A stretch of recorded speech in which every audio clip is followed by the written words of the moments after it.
Welcome to the No Quit Living podcast. Our primary objective is to motivate and inspire our listeners to never quit. The reality of life is simple. We all fall. We all fail. At times, we get knocked down. The question is, do we get back up? Are we stronger? Are we better prepared to attain the maximum of our potential? Thank you for joining our No Quit tribe. As you go for your greatness today, never quit. And remember, we rise by lifting others up. Welcome to episode number 281 of the No Quit Living podcast. I'm your host, Christopher J. Worth, and today's theme of the day is Keep Asking. Our quote of the day comes to us from Margaret Wheatley. Ask what's possible, not what's wrong. Keep asking.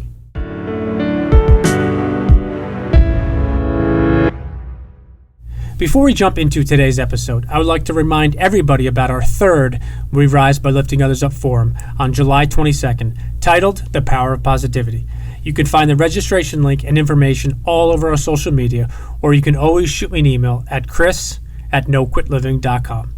I'm also super excited to announce the pre-launch of my very first book that I've written with Chris Wilberding, titled The Positivity Tribe. It's available now for pre-order, and you can head over to thepositivitytribe.com. Once again, you can grab yourself a copy at thepositivitytribe.com. A few weeks ago, I had the honor of having today's guest be a part of our second We Rise by Lifting Others Up forum. Corinne Devin is incredibly accomplished, and she's always on the go. I think you'll enjoy listening to what she has to say. I hope you enjoy today's episode. Corinne, I'd like to welcome you to the No Quit Living podcast. Thank you so much. I'm excited to be here. So the first question I ask everybody is, are you ready to positively impact at least one person today? Absolutely. If I didn't do that, then my day wouldn't be complete. That's what I'm talking about. So, as you know, the number one objective of our show is to motivate and inspire our listeners to never give up. And I was curious if you yourself have either a no-quit story or perhaps a really challenging time that tested you where you could have given up or given in, but you didn't. Absolutely. I was, when I got into dental school, I was 22 years old and I was starting at UNLV. And the thing I will tell about any of your listeners who go to medical school or dental school is, for starters, it is incredibly expensive. I'm not sure if anyone knows out there how much debt students incur, but when I went to dental school in 2003 to 2007, I accrued, if I didn't have the scholarship that I got, I would have accrued about $400,000 of student loan debt. And most people that graduate from school today accrue anywhere between $500,000 to $1 million. And I was very fortunate. I got a scholarship with the United States Navy, so they paid for dental school. But that means that I have to get a certain grade and I have to pass certain things. And in my very first semester in dental school, I was failing every exam, and I didn't know why. I was studying hours and hours at the library. We were so sleep exhausted. We felt like we had finals, but every single week in dental school. And it wasn't until one of my professors, her name is Dr. Galbraith, I remember her. Her husband was a former Marine with the British Royal Navy. So she always had this neat accident. She pulled me aside. She's like, you know this material. And she's like, I'm going to give you an oral exam right now. I'm like, what? No, I don't know it. I need to go study. Well, it turned out that I had really bad test anxiety, but I didn't realize how bad I had it. And she gave me an oral exam. And throughout that oral exam, I was able to answer all her questions. And she realized very quickly what I was doing when I was second guessing myself and looking at a Scantron and doing something different. And I have her to thank for becoming a dentist, because if it wasn't for her and talking to my other faculty and helping me work through it, I would have lost my scholarship. I wouldn't be a dentist. I wouldn't be a naval officer, because she really saved me. And the thing that I would tell, all your listeners is, I could have just dropped out of dental school. I was in my first semester. I could have left, no big deal. But, for me, very often success isn't when you get something right the first time, but it's when you learn to pick yourself back up. And, dental school was blood, sweat, and tears. And I was really grateful to have such an amazing professor and teacher who really taught me how to pick myself back up and find celebration in my failure. I love that. Say that again. So find celebration in your failure. I don't think I've ever heard that. And I think I have heard probably every variation of failure versus success. But that's, so where did that come from? Is that something that she was taught, or she, taught to you, you think? Or I just love it. I've never heard it before. I think it's awesome. It's something that I have just kind of coined in my life in various stages where I have failed things. And and obstacles. I was born and raised in the military. I've never been in one place more than a few years of my life. And when you have to start over or when things don't come easy, you have to put a lot more work into them. You have to put a lot more effort into them. And sometimes it gets frustrating, it gets hard, but then when you're able actually to overcome them, you can celebrate it. You can actually celebrate versus when you do something once, right? You do it the first time, you don't think about it. It didn't cost you anything. It didn't unnerve you. It didn't make you really push yourself. And so for me, that's where I kind of found that gift in that failure. So. I appreciate it. And I think it's super important how you look at failure, not only during and right after, but also, weeks and months after in regards to what you learn from it and how you become a better version of yourself. So you briefly touched on it, but I wanted to ask if you wouldn't mind just telling our listeners a little bit about who you are and what you do today, because you are all over the place. And I mean that in the good way. I am. So my name is Dr. Corinne Devin. I'm a board certified orthodontist. I am American citizen, but I am hailing from Italia, Sicilia. So right now you guys are hearing me all the way from Catania, Italy, Sicily. I am also a commander in the United States Navy. And when I am not a naval officer or an orthodontist, I'm actually an ambassador. I won an international pageant title, so I'm the current reigning international Ms. 2020. So those are just a few areas that I occupy my time with. Now, we talked about this before we went during our recording, but during this pandemic, do you get to keep that title for a little bit longer now? So I think that's a good time to have it, because you can maybe have it for, depending on what happens in the next few months, for quite some time, I would assume. Yes. I mean, I get the honor of holding it a few months longer than planned until, things get better and start to reopen. That's also true for my fellow friends, my fellow beauty queens who are Miss USA, Miss America, Miss Universe. They always say your year comes in so quickly. I wish it was longer. Well, guess what? It is. So, interesting question for you. We haven't known each other that long, but we connected and we had a really interesting conversation a couple days ago. And you just have this uplifting spirit about you. And during this challenging times, and a lot of people know that Italy was hit brutally with this coronavirus and the pandemic. Just wanted to ask you a personal question: is how do you maintain your positive approach and your positive spirit during these challenging and extremely difficult times we're all facing? Well, I'll be honest at first. I did have a moment of breakdown the first week. I mean, I literally got off the airplane from France the day before, and the next day I am told, along with 30 million people, that I would be quarantined in another country that's not my own. And it hit me hard. And it wasn't so much me personally, but it was knowing that I'm in a country that doesn't have a government that can give a stimulus package to people, that all the people who are like family to me are out of jobs. They're businesses that survive on so much, such as tourism or the ability to go out and manage their fields or go to their schools. It's just not there, or factories. And so for me, I think that's what really hit me hard, is that these people who have become my family are going to be paying the price for this for years and years to come. But, I always try to look at things as like, okay, maybe this is God's way of testing us. Maybe this is a blessing in disguise. And for me, we live in a world where we're constantly on the go. And now we are being forced to pause. Like, we've been all forced to be grounded. And some of us in different versions than other, but it truly has affected everyone in this world. The only people I feel like it hasn't affected is probably some of the kids or dogs or animals, are like, yay, my owner's home, or yay, mom and dad are home more often, that they never get to see. But for me, to answer your question, some of the positive things that I did was I focused on 3 areas every day: my mind, my body, and my health. And what I did was I started my day with a workout, even if it was something that I would watch on YouTube or join one of my friends' classes on Zoom. It was something that I knew that would instantly make me feel better. And sometimes I did it twice a day. Like, I had an evening class I did with one of my friends back in Texas. His name is Cody Cares. And it was like my happy hour. It truly was, because even though we couldn't see him, he made us feel as if we were standing right next to him. Another thing that I did, something for my mind, is I focused on a couple projects that I just felt like I never had the time to do. And it's like, guess what? No excuse. Now is the time to do it. And I think when you can keep your mind preoccupied and moving forward, it kind of softens the blow of the fact that you can't really go anywhere except the grocery store or to a hospital. So Yeah, those were a few things I did for sure. No, I appreciate that. And I think, again, going back to what you shared is Italy was hit unbelievably hard. And I think, to your point, it still is recovering probably a lot worse in many ways than other areas. And I think you talked about the mind, body, and health. And I think those are things that, we can control. And some of the things we've often shared on the show is, controlling the controllables. Obviously, you, myself, nobody would ever get on or off of a plane knowing that something is coming. But when you obviously got quarantined, you have literally at that point, you have one of two choices. You have the choice of making the most of it, making the best of it, or dwelling on all the negatives and the fact that you're quarantined and all those things. And I think the interesting perspective of this pandemic is, with 9/11 and World War II and things like that, there were countries that were affected. There were some countries that were not affected, not involved at all.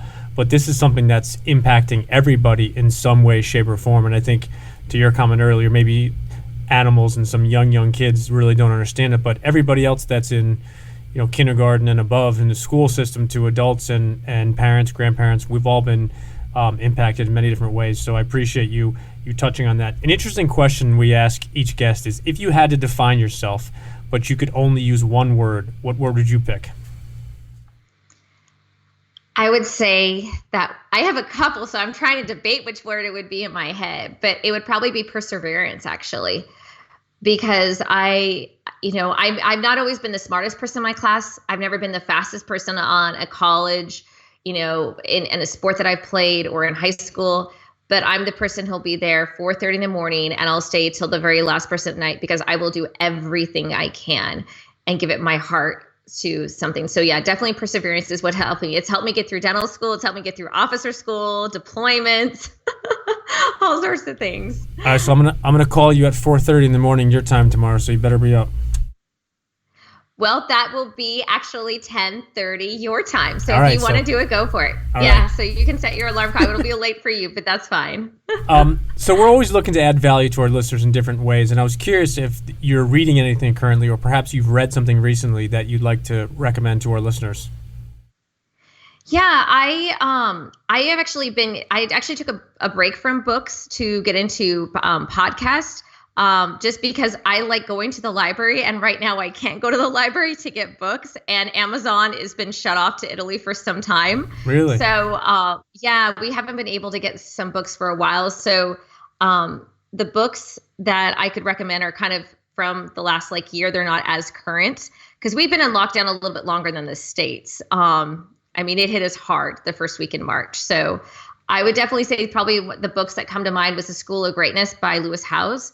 And the reason I liked that book so much was I was actually able to apply it as a naval officer and then deliver it to the board of directors. Really? And so that to me was something that I thought was really impactful, just because in the book he talks about finding ways to be efficient, finding ways to still learn. So I really got into audiobooks and podcasts, listening to them on my morning drive commute. And I found them calming or engaging, or they would make you think about something versus just listening to the radio mindlessly. So I would definitely say a podcast that I've enjoyed besides yours that's been great has been Ed Milet. He Yes. also brings some really engaging people on his show. And so for me, if you have someone who makes you think about something, or maybe it's something you never thought you could do, I find podcasts are a great way for you to be really connected to people in a world right now where we can't. So it's so neat that you just touched on that for a second, because I think you started that off by driving to and from, and obviously a lot of people are not driving now as much. There are people that are not driving at all, but also people who don't drive, whether it's a bus, whether it's a train, whether it's an Uber, whether it's a taxi or a subway, those things in many ways have been shut down from the business perspective. So people's quote unquote audiobook time or podcast time for a lot of people has been shut down, which is why a lot of people went to books in some ways. Obviously, with no Amazon and no library and things like that, you have to adapt. So I think it's super cool that you shared that. But I think that's the other perspective too, is what podcast does is it allows somebody to connect with somebody. And I heard I watched an interesting video a couple weeks back, and I don't remember the exact person and exactly what the entirety of it was, but they had talked about the perspective of having a mentor in your life that's somebody that you might not ever get a chance to meet or even see in person via podcast. And I think that's a really interesting idea when you think about it is you listen to that person, his or her show for a while, you get his or her insight. But to your comment about Ed Milet, now you listen to Ed bringing on multiple guests, and I'm a big fan of Ed's work. He's had some incredible people on his show, and I think what I like about Ed's show and what I kind of try to emulate a little bit with ours is not that, very easy questions, the black and white. Did you do this? Yes or no? What was this or that? And he gets into it, and I think his story in itself is pretty amazing. I'm sure you've heard the story he shares about when the doctor asked him when he was about to have or I think he just had or had a heart attack, do you want someone else to walk your daughter down the aisle when she gets married? And he said that absolutely just hit him. So he said every single day, he said the fitness perspective, he said, I'm no better than anybody else. He said, but I just have this image in the back of my mind. So those days that I'm tired, those days I don't want to, he's like, I think about Bella and I get my butt to the gym or I get my butt outside. And I think that was super impactful because those are stories and things that in some way, shape, or form we can all relate to. So I'm glad that you touched on that. If I had the ability to go back and you could give yourself one piece of advice at the age of 20, what would that be?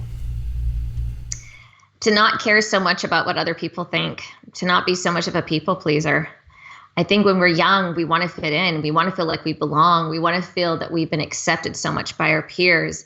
And the older you get, I don't know if you just get busier or you're more in tune with who you are, but you just don't care as much. Like I would, to you, I mean, for me, like the things I want for myself are the same things I want for my friends. And I don't have time for the petty stuff or the things that would bother me at 20 they don't even cross my mind, not even for a second. So that's something I would definitely tell my younger self for sure. And I think, it's the second part to that is always in a humorous ways, would the 20-year-old version of yourself listen? Obviously, that's a to be determined. I don't think myself, I think the 20-year-old version would probably have some choice words that I won't repeat on the show. But I think you hit something on the head that many guests have touched upon in some way, shape, or form is really what's important. And it's not that those people in your life in middle school, high school, or even in college are not important. They are important, but what they specifically think about something that's trivial 2, 3, 5 years down the road is not going to come back and say, remember that night we went to a party and you didn't drink as much, or that doesn't come up. It's not important 4, 5, 6 years, and it's not as important what people think about you as much as what you think about yourself. Yeah, I couldn't agree more. I think, and especially with social media and how it's just blown up so much more in the last 10 years, I just see even my own patients that I treat, the kids I treat, they're like, oh, well, I want to be an Instagram star, or I want to be a YouTube influencer. And I'm like, do you know the work that they put in it? Do you ever see all the time they spend editing? It's a full-time job, and a lot of them have to pay their dues. They don't wake up one day and do this. And so that's something that I kind of worry about the younger generation that's behind me, like the Generation Z. And I don't know what the generation after that, but just, kids really understand the value of hard work and the things that if you really want something in life, you have to do it not just good, but you've got to do it better than anyone else to really make yourself stand apart in whatever industry you decide going into. I think that's so true. And I think social media in so many ways is so misleading. And it's not that kids have this image of things that are not true per se, but what social media does, and I was just talking about an hour or two ago on another podcast, that social media is just like SportsCenter. It's the highlights. No one shows, hey, here's me grinding it out, the last 6 months on this project. You see the end result, that person's book or that person's movie or presentation, fill in the blank. Nobody says, hey, here's me, every night till 2 a.m. Here's me, an hour of sleep getting up. And I think that's the one thing that's misleading. But what you said is interesting. Think about this. If we went back 10 years ago and we're having a conversation about asking kids what they want, and somebody said, I want to be a social media influencer, I want to be a YouTuber, we'd be like, what? You want to do? That's a job? Yeah, it's interesting. I mean, the thing that I would challenge some of your younger listeners who I agree, social media can be a highlight reel is, the day after quarantine hit us in Italy, I sent a video to 10 of my family and friends I just took with my phone about how I was truly impacted. And one of them posted it on social media and shared it to my page. And I got something like 500 views because it wasn't something that was a highlight reel. It was real. It was raw. It was authentic. I was confidently vulnerable.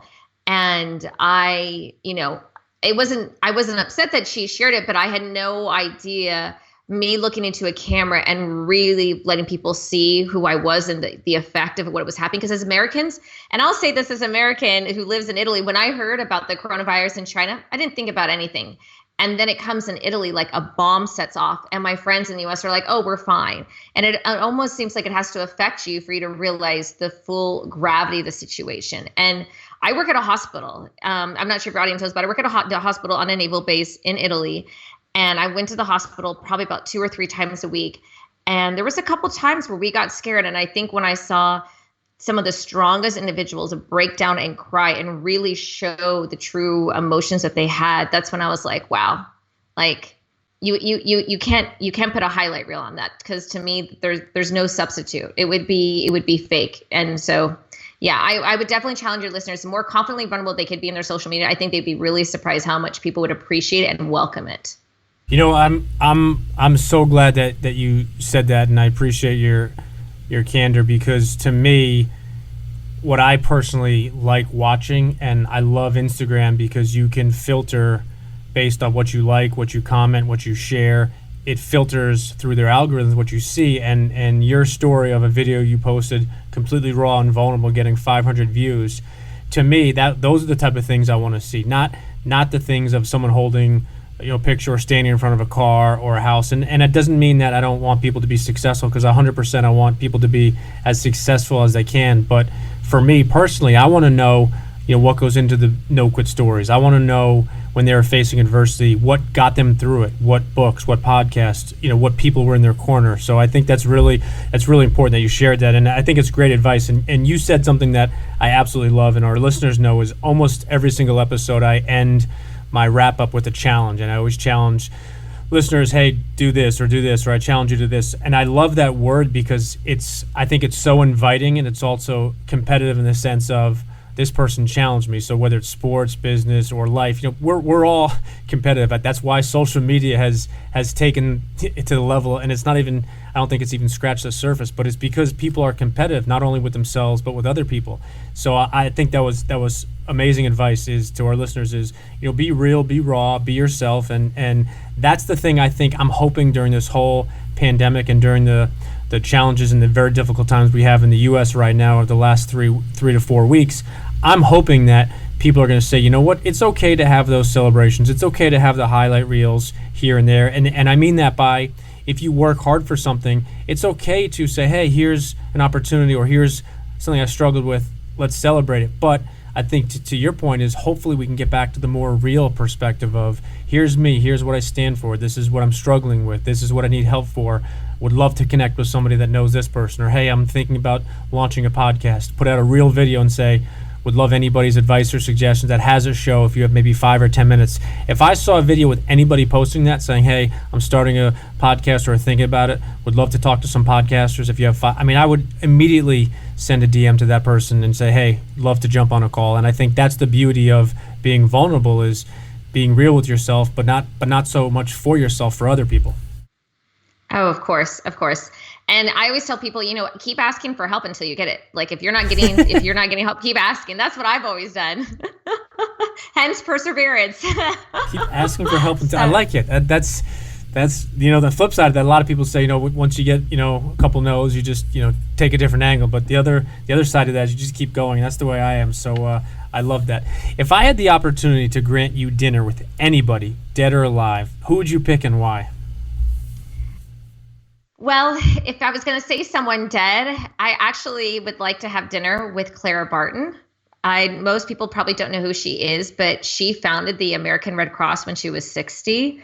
And she did it at a time where women were not in such leadership roles. And to found an organization that's such a pivotal part, that's played in such a role today. So I'm not sure if your listeners know, but, besides American Red Cross, helping out, whether it was nurses in World War II, they are actually the service that notifies service members of any very sensitive information. So let's say I'm on deployment in the middle of the Pacific Ocean and my father passed away. American Red Cross is actually the people that will get the message through the proper military channels to me. And so to think of a woman who did this, who was such a pioneer, I would just love to like pick her brain and be like, how'd you get past all these barriers and all these stereotypes? And, what would like just to hear her tenacity. So she would be someone dead. If it was someone alive, well, I'd love to have dinner with Ed Milet. So I'll do my shameless plug and just pick his brain and hear like how he got past, you already stole my thunder about when he battled with his own health, but also like how he became a best friend with the father that he openly admitted had an alcohol problem, and how he really has his family, as busy as he is, how he has such a great connection with all his family. Because to me, being a military brat and then drinking the Kool-Aid and joining out, as well as my brother, my cousin, we go back 9 generations in our family. We do our best to stay connected, but it's hard with us being all over the world. And I always admire people that do that with juggling an empire. Yeah, no, I think it would be a fascinating dinner for both of those. So maybe we can figure out a way to somehow create that dinner with somebody who's dead and someone who's alive. Absolutely. So one of the words that we absolutely love dissecting, and it's something that I think has a lot of value, is the word accountability. And I wanted to get your perspective on how do you personally identify accountability? What does it mean to you? Well, accountability for me is my friend tomorrow morning, Lorna Brown. She is another naval officer. We message each other when we leave the house early in the morning to get to the gym. And actually, our gym just opened up. We do have to wear masks, but we're super pumped. But we actually go for a run around base. And so we're each other's accountability partner to make sure you didn't hit that snooze button, to make sure that you're going to be out there. And even if it's not the best workout of your life, you still should up, because what is it to us? That's the best way to start a day, is to take care of ourselves. So for me, that's definitely one form of accountability. The other form of accountability I have is I actually work with a colleague of mine who is a digital social media coach and consultant, and she has really helped me find ways to be more efficient and use social media to be more impactful and also to be more on purpose. And so I love running things by her, because she really holds me accountable, making sure that what I'm saying is truly being communicated, and across different platforms, because I'm actually on the border, I think, of millennial or Generation Y, depending on which research study you read. And so sometimes how I communicate at work with a patient is very different than how I'd communicate to another colleague or to someone not in the military. And to have someone who really puts me in check and makes sure that I am communicating effectively, but also compassionately, I really do appreciate it, especially in a digital world.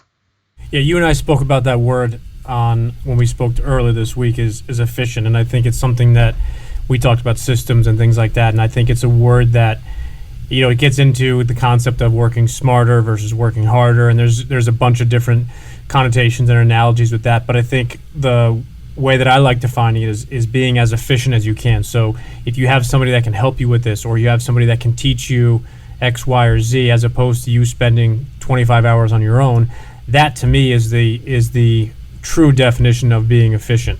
So it's instead of me falling on my face for hours and upon hours, I'm going to reach out and, to your point, ask for help. So, hey, I see you have X amount of followers, or see you really understand this. Would you mind grabbing 10 or 15 minutes? And to your comment about asking for help, I think so many successful people have had so many people that have helped them along the way, that when they get asked, and here's the asterisk and the underline to that, is it's when you get asked the right way. It's not saying, hey, would you mind spending a couple hours with me, to a stranger. It's saying, hey, would you mind, or would you be willing to jump on a phone call for 10 minutes? I'd love to pick your brain, or I'd love to get your advice on this. I've had a lot of people that have done that in the podcast world, and it makes you feel good because people are reaching out to you. But when it's done in a professional way, it's so much different than people that just ask for something just to have it, as opposed to being respectful and saying, hey, if you wouldn't mind, I'd love 5 minutes of your time. Absolutely. I couldn't agree with you more on that. I couldn't agree with you more. So yeah, we all have a tribe. You need to have a tribe. And for me, I feel like I have an army of people that have helped me get where I'm at. And I always want to pay it forward, because to be successful in this world, it's not an individual effect. It is really a team effort of so many people. And it starts at empathy. People always say it takes a village to raise a child, and I don't have a child, but I have a nephew, I'm a godmother, I'm an aunt, and I feel like it does take a village to raise a child.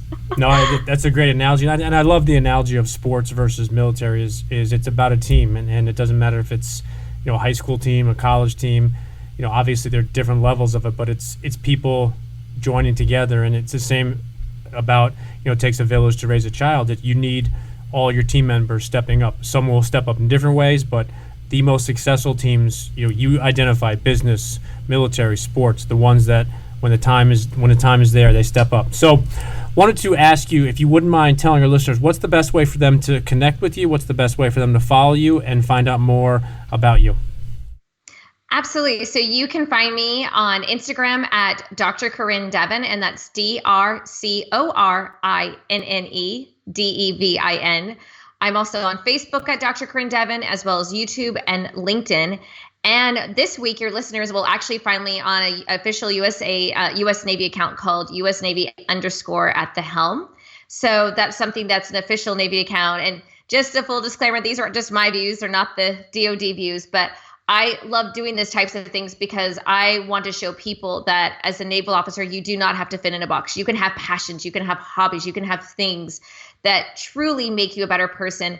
And those things will carry over with you in so many ways. And one last thing I'll tell your listeners is, I know a lot of people don't think, how is it possible to be a naval officer, an orthodontist, and an international pageant queen? Like, how does that work?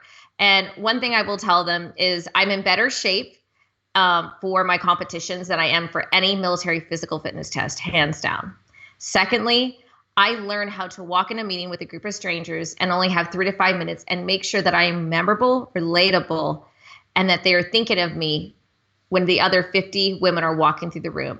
And being a senior ranking officer in the military, that's an important skill to have, because we don't always know who we're talking to and we don't always have the time to prep. So to me, if you can emotionally connect with your audience, but do in a way where you are responsive and you are thoughtful and you are also humble, you will not only be a greater leader, but you'll be a leader that is understood. So I think you might have answered it, but the last question I ask is if anybody has some parting words. So do you have any parting words in addition to that you'd like to leave with our listeners? I think I said them all, but yeah, I think I'll leave it there. I don't know if I can make it any better. No, I think you hit it on the head, and as I said to you when we connected, I love the fact that you have multiple things you do, because that's something that I think is very different in today than it was 10, 15, 20, 30 years ago, when you had a career, a single hobby, a single interest. Now you can do things, and you have to take, obviously, things in consideration of jobs and things, but hopefully our listeners took from today's conversation a bunch of what you do, but more importantly, be passionate about it, but be committed to it. But when you work hard, I think good things come to people. Oh, I couldn't agree more. And I always tell people, for every no you get, that means you're that much closer to getting a yes.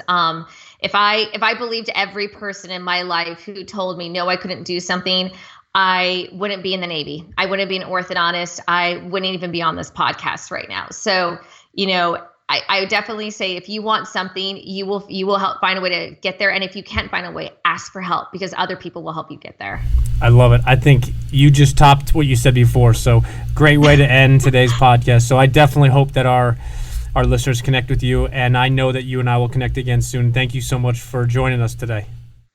Thank you so much for having me. Have a wonderful day.